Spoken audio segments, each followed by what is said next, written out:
오늘 설교의 제목을 한번 따라 하실까요? 예수 그리스도를 힘입어 감사하라. 사랑의 원자탄으로 알려진 손양원 목사님은 1948년 여수 반란 사건 때에 안재선이 주도하던 좌경 폭도들에 의해 정말 눈에 넣어도 아깝지 않을 두 아들 장남 동인과 차남 동신을 잃었습니다. 우리로서는 정말 이해할 수 없는 하나님의 섭리에 통곡하다가 절망해 버릴 것만 같지만 손 목사님은 두 아들이 순교한 사건의 배후에 하나님의 그 섭리를 인정했습니다. 그리고 1948년 10월 27일 아침 여수 예양원 교회에서 두 아들의 장례 예배를 드리면서 다음과 같은 10가지 감사의 고백을 했습니다.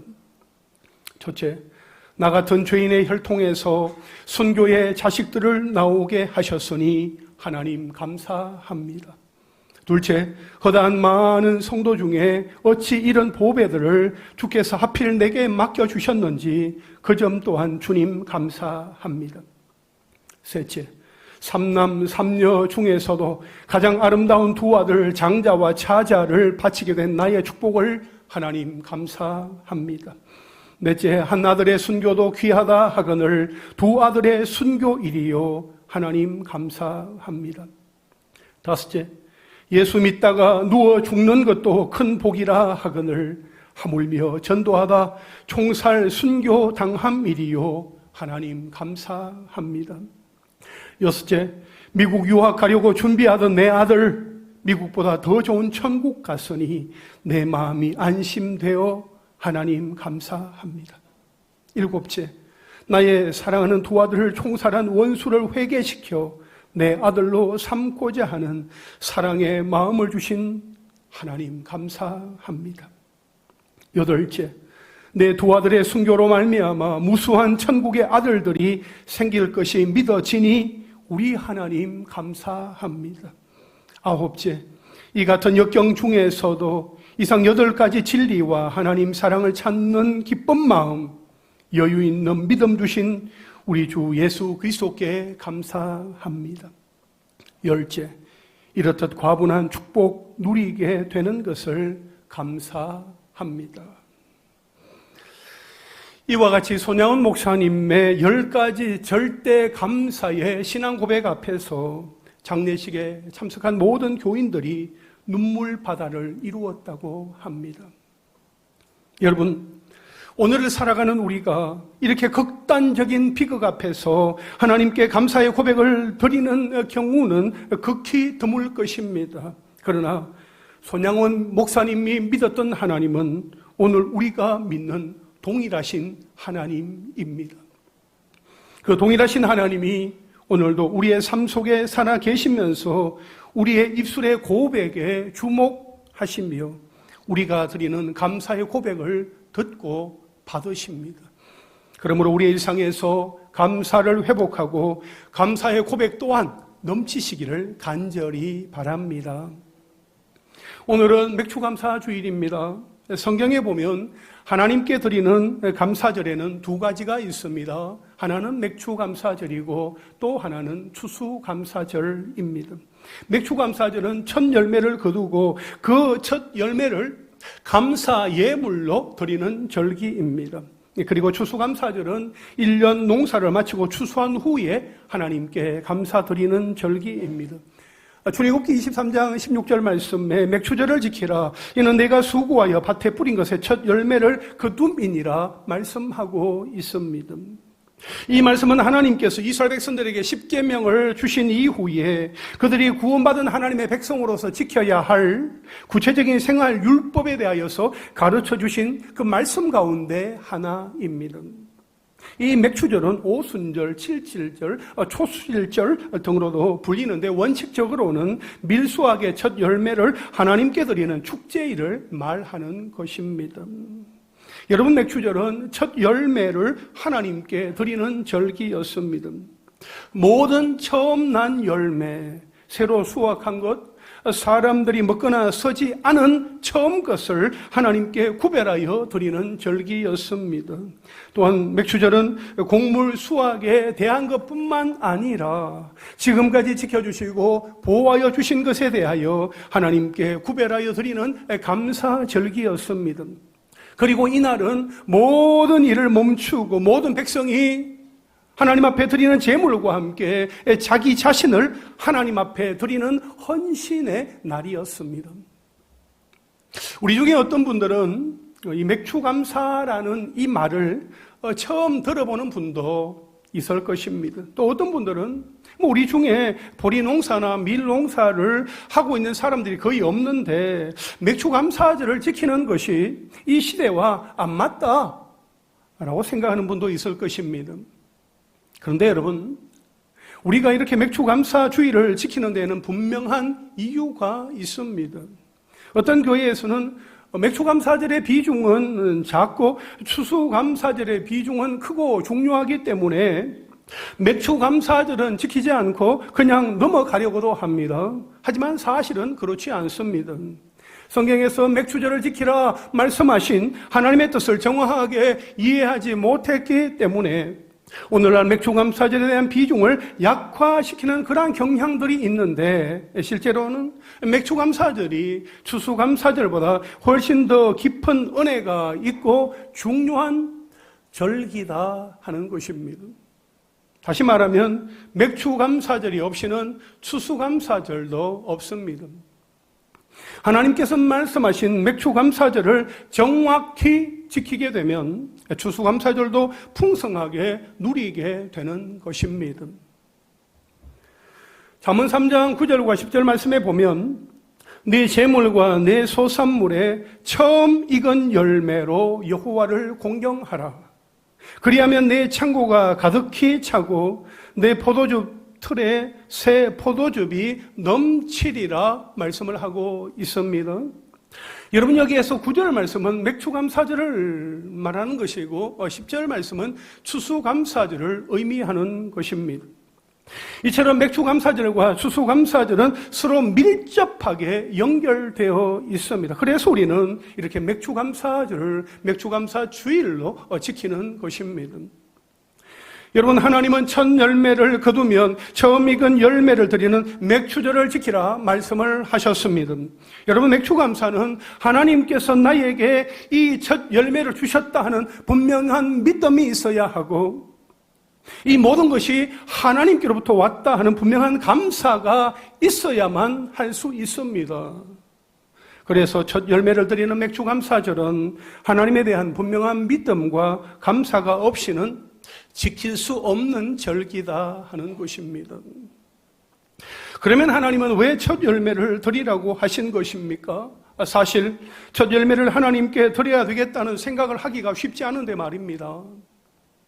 여러분, 첫 열매를 하나님께 드린 대표적인 사람은 아브라함입니다. 하나님께서 아브라함에게 네 아들, 네 사랑하는 독자 이삭을 번제로 드리라, 그렇게 하나님께서 말씀하셨을 때에 아브라함은 하나님의 명령 앞에 순종했습니다. 하나님께 백세 얻었던 그 아들을 하나님께서 지시하신 한 산에 올라가서 제단을 쌓고 이삭을 드리는 그 순종을 하였던 것입니다. 아브라함이 그렇게 순종을 할 수 있었던 것은 그에게 믿음이 있었기 때문입니다. 히브리서 11장 19절 말씀에 보면 그가 하나님이 능히 이삭을 죽은 자 가운데서 다시 살리실 줄로 생각한지라 말씀을 하고 있습니다. 아브라함은 하나님께서 이삭을 주신 것이며 능히 이삭을 죽은 자 가운데서 다시 살리실 것을 믿었다 하는 것입니다. 그때 하나님은 아브라함의 그 순종의 모습을 보고 계셨죠. 아브라함이 칼을 들어서 이삭을 치려고 할 때에 이 아브라함아 멈추어라. 하나님은 그렇게 말씀하시면서 네가 이제 네가 하나님을 사랑하는 줄 내가 알겠노라. 그렇게 말씀하시면서 하늘의 별과 같이 바닷가의 모래와 같이 많은 후손을 내게 주겠다 약속을 하셨고 하나님은 또 그렇게 하셨습니다. 여러분 기억하십시오. 맥추감사절은 믿음으로 드리는 절기입니다. 따라서 전심으로 하나님을 믿고 경외하는 사람이 아니면 맥주 감사를 드리는 것이 불가능한 일입니다. 그리고 믿음 있는 사람이 맥주 감사절을 지키고 추수 감사절을 맞이하게 되는 것입니다. 바라옵기는 여러분 모두가 믿음으로 맥주 감사주의를 지키고 추수 감사주의를 기쁨으로 맞이할 수 있게 되기를 간절히 바랍니다. 그런데 여러분, 우리가 맥주절을 지킴에 있어서 기억해야 할 것은 첫 열매가 예수님을 상징한다 하는 것입니다. 고린도전서 15장 20절에 보면 그러나 이제 그리스도께서 죽은 자 가운데서 다시 살아나사 잠자는 자들의 첫 열매가 되셨도다 말씀하고 있고, 고린도전서 15장 23절에 보면 그러나 각각 자기 차례대로 되리니 먼저는 첫 열매인 그리스도요 다음에는 그가 강림하실 때에 그리스도에게 속한 자요 라고 말씀을 하고 있습니다. 여기에 보면 예수님이 부활하사 잠자는 자들의 첫 열매가 되셨도다. 첫 열매는 그리스도요 이렇게 말씀을 하면서 예수 그리스도가 첫 열매, 부활의 첫 열매이신 것을 말씀해 주고 있습니다. 그래서 예수님이 부활하셨기 때문에 우리도 부활의 복을 받게 된다 하는 것입니다. 요한복음 11장 25절과 26절에 보면 예수께서 이르시되 나는 부활이요 생명이니 나를 믿는 자는 죽어도 살겠고 무릇 살아서 나를 믿는 자는 영원히 죽지 아니하리니 이것을 네가 믿느냐라고 말씀을 하셨습니다. 여러분, 하나님은 왜 맥주절을 지키라 하시며 첫 열매를 강조하시는 것일까요? 그것은 우리가 첫 열매를 드릴 때마다 첫 열매가 되시는 예수 그리스도를 바라보도록 하시기 위함입니다. 예수님을 바라보는 우리의 눈이 열리면 우리 안에 있는 놀라운 변화, 놀라운 역사가 일어나는 것이요. 그것은 바로 우리의 모든 것이 다 감사의 제목으로 바뀐다 하는 것입니다. 데살로니가전서 5장 18절 말씀에 보면 범사에 감사하라 했습니다. 범사에 감사하라, 모든 일에 감사하라. 알지만 쉽지 않습니다. 아니 어떻게 모든 일에 감사할 수 있습니까? 우리가 일상을 살아가면서 사람들을 바라보고 환경들을 바라보면 감사하기가 쉽지 않습니다. 그러나 예수님을 바라보면 감사가 일어나게 되는 것입니다. 나를 위하여 십자가에 달리사 피 흘려 죽으신 그 예수님을 바라보면 내가 당하는 고난이나 환경은 아무것도 아니구나 하는 생각이 들면서 예수님 앞에 머리를 숙이고 감사하게 되는 것입니다. 예수님 안에서 예수님을 바라볼 때 범사에 감사하게 되는 것이지요. 그렇습니다. 우리는 예수님으로 인하여 감사하게 되는데 오늘 말씀 17절에 보니까 또 무엇을 하든지 말에나 일에나 다 주 예수의 이름으로 하고 그를 힘입어 하나님 아버지께 감사하라 말씀하고 있습니다. 이 말씀을 현대인의 성경에서는 이렇게 번역을 하고 있어요. 그리고 무엇을 하든지 말과 행동에 주 예수님의 이름으로 하고 그분을 통해 하나님 아버지께 감사하십시오. 여기에서 무엇을 하든지 말에나 일에나 다 주 예수의 이름으로 하고 말씀하고 있습니다. 특히 주 예수의 이름으로 하고 했습니다. 여러분, 주 예수의 이름으로 한다는 것은 그리스도인은 삶의 모든 영역에서 자신의 의지와 욕심대로 행동해서는 안 되며 그리스도와 연합한 자로서 거기에 합당하게 또 내 안에서 역사하시는 그리스도께서 원하시는 대로 행하는 삶을 말하는 것입니다. 그런 삶을 살면서 무엇보다도 그를 힘입어 감사하라 했는데 이 말씀은 성도만의 힘으로 억지로 하지 말고 그리스도를 통하여 하나님께 감사해야 한다 하는 것을 말하는 것입니다. 그러면 예수 그리스도를 힘입어 하나님 아버지께 감사하려면 우리는 어떻게 해야 할까요? 오늘 두 가지를 좀 말씀을 드리고 싶어요. 첫 줄 한번 따라 하실까요? 그리스도의 평강이 너희 마음을 주장하게 하라. 그리스도의 평강이 너희의 마음을 주장하게 하라 말씀하고 있어요. 우리 15절 말씀을 함께 읽겠습니다. 시작. 그리스도의 평강이 너희 마음을 주장하게 하라. 너희는 평강을 위하여 한 몸으로 부르심을 받았나니 너희는 또한 감사하는 자가 되라. 아멘. 이 말씀을 현대인의 성경에서 이렇게 번역합니다. 그리스도의 평안이 여러분의 마음을 어떻게 하라고요? 다스리게 하십시오. 평안을 위해 여러분은 한 몸으로 부르심을 받았습니다. 그리고 여러분은 뭐 하는 사람이 되십시오? 감사하는 사람이 되십시오. 이렇게 말씀을 하고 있어요. 그리스도의 평강이 너희 마음을 주장하게 하라 했습니다. 바울이 여기에서 그리스도의 평강이라고 말한 이유는 요한복음 14장 27절에서 예수님이 십자가를 앞두고 제자들에게 평안을 너희에게 끼치노니 곧 나의 평안을 너희에게 주노라. 내가 너희에게 주는 것은 세상이 주는 것과 같이 아니하니라. 너희는 마음에 근심하지도 말라. 또 두려워하지도 말라고 하신 그 말씀을 염두에 두었기 때문입니다. 여러분, 이 평강은 예수님이 제자들에게 주신 최후의 선물이요 또한 최고의 선물이다라고 말할 수 있습니다. 예수님은 제자들에게 세상의 명예와 부와 지위를 손에 쥐어주지 않으시고 자신이 갖고 계셨던 하늘의 평화를 그들에게 주셨던 것입니다. 그러나 이것은 그 당시 예수님의 제자들에게만 주신 것이 아니라 그때 이후로 오늘날까지 그를 믿는 모든 성도들에게 주신 선물입니다. 아멘이십니까? 그래서 죄인이 회개하고 예수님을 믿어서 그리스도인이 될 때에 하나님과 화목하게 되고 그 영적인 평강이 그의 마음속에 자리 잡게 되는 것입니다. 이러한 영적인 평강을 소유한 자는 마치 예수님이 폭풍이 몰아치는 바다 위에서도 평안히 주무셨던 것과 같은 그런 평안을 소유하게 됩니다. 따라서 이러한 자는 그의 인생에 모진 폭풍우가 몰아쳐도 늘 평안할 수 있습니다. 이에 바울은 골로새 교회 성도들에게 이러한 그리스도의 평강이 너희의 마음을 주장하게 하라 그렇게 권면하고 있는 것입니다. 여기에서 주장하게 하라 했습니다. 이 주장하게 하라는 이 말은 쉽게 말하면 다스리게 하라는 말입니다.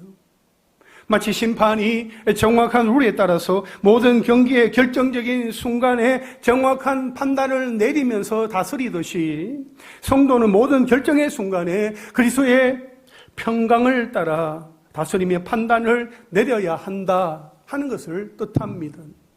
다시 말하면 인생의 중요한 결정의 순간마다 사람 눈에 그저 좋게 보이는 대로 결정하지 말고 성령이 평안한 마음을 주시는 대로 결정해야 한다는 사실을 우리에게 말씀해 주고 있습니다. 여러분, 평강이라는 이 단어는 히브리어로 샬롬이라고 헬라어로는 에이레네라고 합니다. 평안, 평화, 화평 이렇게 번역이 되어져서 서로 그때마다 유기적으로 사용을 하지요. 여러분, 이 평강은 어떤 문제가 해결되었을 때에 주어지는 마음의 상태가 아니라 문제가 여전히 놓여있는 외부의 환경과 상관없이 외부로부터 내 마음 안에 부어지는 그 마음의 상태를 말하는 것입니다. 그래서 평강은 하나님으로부터 오는 하나님의 영원한 평화입니다. 내 마음 안에 부어지는 것이고 어떤 상황에서도 흔들리지 않는 것입니다. 하나님의 평강, 그리스도의 평강이 부어질 때 외부의 환경, 문제와 상관없이 감사하게 되는 것입니다. 여러분, 사람들이 왜 감사하지 못하는 것입니까? 마음이 편하지 않기 때문입니다. 걱정과 근심, 두려움과 공포, 염려와 불안에 갇혀있기 때문입니다. 내 마음에 여유가 없고 불편하고 불만족스러우니까 감사가 사라지는 것입니다. 감사할 이유가 있고 없고를 떠나서 그 마음에 평강이 없으니까 감사가 되지 않습니다. 그러나 내 곁에 주님이 계시고 주님의 평강이 나를 주장하고 나를 다스리고 있으면 아무리 주변 환경이 나를 둘러싸고 답답하게 한다 할지라도 두렵지 않은 것입니다. 여러분, 아빠가 내 곁에 있다, 엄마가 나와 함께 있다 하는 그 사실을 확인하는 자녀들은 말이죠, 아무리 어두운 밤길이라 할지라도 두려움 없이 그 길을 걸어가는 것, 그것과 같은 것입니다. 주님의 평강이 내 안에 함께 하시면 그렇게 되는 거예요. 주님이 내 곁에 계심을 알고 주님의 평강이 나를 다스리고 있을 때에 우리는 감사하게 되어 있습니다. 여러분, 사도 바울을 한번 생각해 보십시오.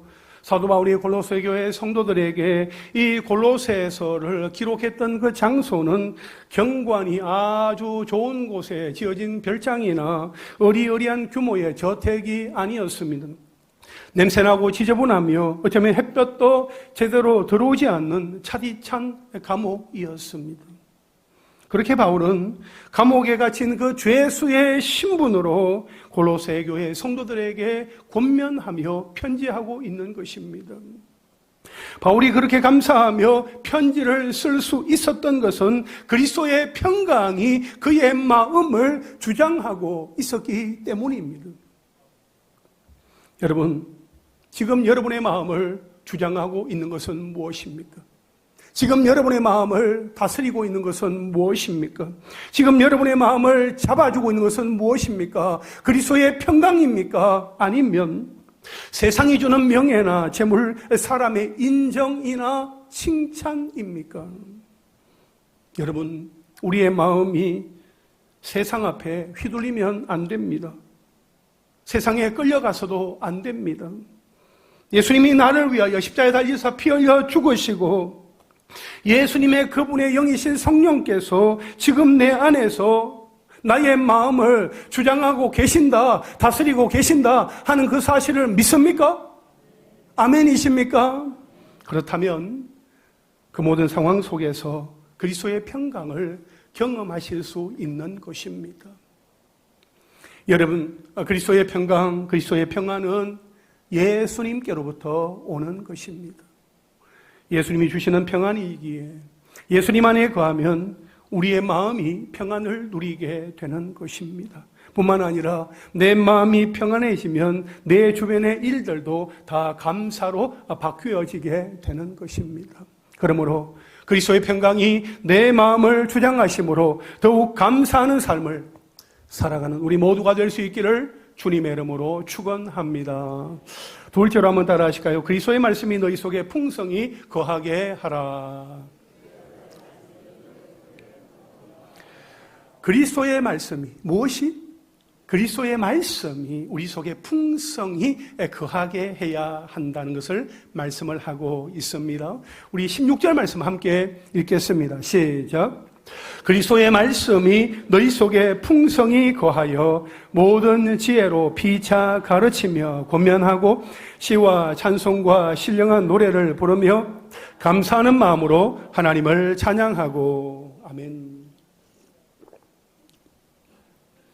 여러분, 그리스도의 말씀이 너희 안에 풍성히 거하게 하라는 이 말씀을 현대인의 성경에서는 이렇게 번역을 하고 있습니다. 그리스도의 말씀이 여러분 가운데 풍성하게 하여 모든 지혜로 서로 가르치고 권면하며 시와 찬미와 영적인 노래를 부르며 감사하는 마음으로 하나님을 찬양하십시오 했습니다. 너희 속에 그리스도의 말씀이 풍성히 거하여 했어요. 여러분, 이 말씀은 그리스도께서 예배와 교제와 또 삶의 중심이 되도록 하기 위해서는 무엇보다도 그리스도의 말씀, 무엇을? 그리스도의 말씀을 마음속에 풍성하게, 풍부하게 간직해야 한다 하는 것을 말하는 것입니다. 여기에서 그리스도의 말씀이란 그리스도께서 하신 말씀을 가리킵니다. 또한 이 말씀은 하나님의 말씀이며 곧 인간에게 생명을 주는 영생의 말씀으로서 기록된 성경을 가리킵니다. 여러분, 무엇이 옳은 일이고 어떤 일을 하나님이 기뻐하시며 어떻게 살아가야 하느냐에 대한 그 해답이 그리스도의 말씀 속에 다 다 있습니다. 그래서 예수님은 제자들을 떠나시기 전에 요한복음 17장 8절에서 나는 아버지께서 내게 주신 말씀들을 그들에게 주었사오며 라고 말씀을 하셨어요. 예수님은 이제 예수님 없이 이 세상에서 복음 전파 사명을 감당해야 될 제자들에게 하나님께로부터 받은 그 말씀을 제자들에게 다 주었다고 말씀하고 있는 것입니다. 또한 풍성히 거하여 했습니다. 이것은 누구 안에 거하여 그에게 영향력을 끼치되 부족함이 없이 흘러 넘치는 모습을 말합니다. 그래서 그리스도의 말씀이 풍성히 거하여라는 이 말은 그리스도의 말씀이 성도의 내면에 자리 잡아 때에 따라서 부족함이 없이 방향과 길을 제시할 수 있는 상태를 가리킵니다. 즉 이는 이전에 있던 속되고 불순한 그 모든 생각과 말들이 깨끗하게 정리가 되고 그 대신에 생명의 말씀이 자리 잡아 우리의 어느 생활뿐만 아니라 우리의 지식에까지 그 새로워진 상태를 가리키는 것입니다. 그렇습니다. 하나님의 말씀, 그리스도의 말씀은 우리 믿는 자들의 인생의 길과 방향을 가리키고 가르쳐주는 등불과 빛이 되는 것입니다. 시편 119편 105절에 보면 주의 말씀은 내 발의 등이요 내 길의 빛이니이다 말씀하고 있습니다. 여러분, 그리스도의 말씀, 예수님의 말씀이 우리 속에 가득 담겨지기를 바랍니다. 그리스도의 말씀을 날마다 듣고 읽고 또 배우고 암송하고 묵상함으로 그리스도의 말씀이 우리로부터 흘러 넘치는 역사가 일어날 수 있게 되기를 원합니다. 우리를 통하여서 동서남북 사방으로 말씀이 강물이 되어서 흘러가는 은혜가 있기를 바랍니다. 그리스도의 말씀이 우리 가운데 임하면 모든 것이 감사와 찬양의 조건이 되는 것입니다. 예수님은 우리 안에서 말씀을 통하여 우리를 인도하십니다. 그러므로 누구든지 예수님의 말씀을 듣는 자에게는 감사 찬양이 나오게 되어 있습니다. 또한 성령님을 통하여 예수님이 우리에게 하시는 그 말씀을 깨닫게 하여 주십니다. 아들아, 내가 너를 사랑하노라. 내가 너와 함께하리라. 내가 너를 사용하리라. 딸아, 힘내어라. 내가 너를 알고 있노라. 내가 너를 새롭게 하리라. 내가 너를 도우리라. 비록 지금 당장 내 삶에 답답하고 힘든 상황이 바뀌지 않는다 할지라도 내게 주시는 그리스도의 말씀 때문에 살아 역사하시는 생명의 말씀 때문에 내 속에 있는 두려움이 변하여 기도가 되고 한숨이 변하여 감사의 찬송이 되는 것입니다. 여러분, 그리스도의 말씀이 내 안에 풍성히 거하면 어떠한 형편 속에서도 감사하게 되는 것입니다. 아무쪼록 그리스도의 말씀이 우리 안에 풍성히 살아 역사함으로 말미암아 우리의 삶의 모든 것이 다 감사로 바뀌는 그러한 기적을 경험하는 하나님의 사람들이 다 되시기를 주님의 이름으로 축원합니다. 이제 말씀을 정리하겠습니다. 감사는 성숙한 그리스도인에게서 보여지는 필수적인 요소입니다. 성령 충만의 그 정도를 검증할 수 있는 가장 좋은 리트머스 시험지가 바로 감사입니다. 복의 근원이 하나님이심을 알고 감사하는 자가 성숙한 성도이고 감사하는 자가 하나님이 주시는 복을 풍성하게 누리게 되는 것입니다. 여러분, 우리가 감사할 수 있는 것은 누구 때문입니까? 우리가 감사할 수 있는 것은 나 때문입니까? 나 때문에 감사할 수 있는 것입니까? 아니지요. 예수님 때문에 우리는 감사할 수 있는 것입니다. 예수님은 우리에게 감사할 수 있는 힘을 주시는 분입니다. 우리가 감사하고자 할 때에도 예수님이 힘을 주셔야 합니다. 예수님이 우리에게 힘을 더하여 주실 때에 우리는 예수님을 통하여 예수님이 공급하여 주시는 그 힘으로 우리는 감사할 수 있는 것입니다. 예수님 안에 있는 우리는 예수 그리스도를 힘입어 감사할 수 있습니다. 따라서 그리스도의 평강이 여러분의 마음을 주장하고 다스리게 하시기를 바랍니다. 그리스도의 말씀이 여러분 마음 가운데 풍성히 거하여 살아 역사하도록 하는 은혜가 있으시기를 간절히 바랍니다. 그리하여 하나님 아버지께 진정으로 감사하는 삶을 살아갈 수 있게 되기를 간절히 바랍니다. 서두에 말씀드렸던 사랑의 원자탄이라고 불리는 손양원 목사님, 사랑하는 아들, 두 아들을 잃었습니다.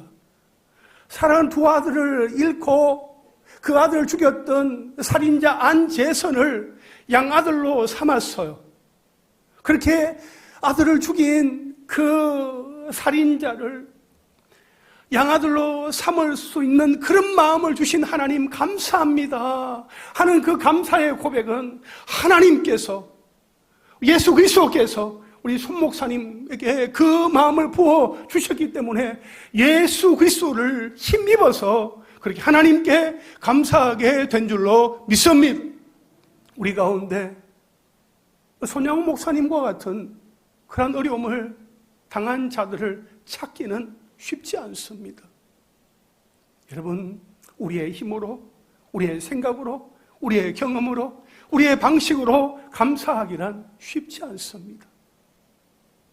나와 함께 하시는 예수님, 그 예수님이 나와 함께 하시고 나를 붙들어 주시고 나에게 은혜를 더하여 주시고 나에게 힘을 더하여 주실 때에 우리는 예수 그리스도를 힘입어서 감사하게 될 줄로 믿습니다. 그러므로 우리의 마음 가운데 그리스도의 평강이 우리의 마음 속에 주장하시고 다스리게 하시도록 우리 자신을 온전히 내어드리시기를 바라고, 그리스도의 말씀으로 우리 마음 가운데 풍성하게 충만케 하여 주어서 우리의 입술에서 날마다 주의 말씀이 흘러나오고 믿음의 고백, 은혜의 고백, 감사의 고백이 흘러나오면서 만나는 사람들에게 예수의 사람인 것을 보여주고 자연스럽게 정말 드러내면서 살아가는 그런 삶을 살아가는 하나님의 사람들이 다 되시기를 주님의 이름으로 축원합니다.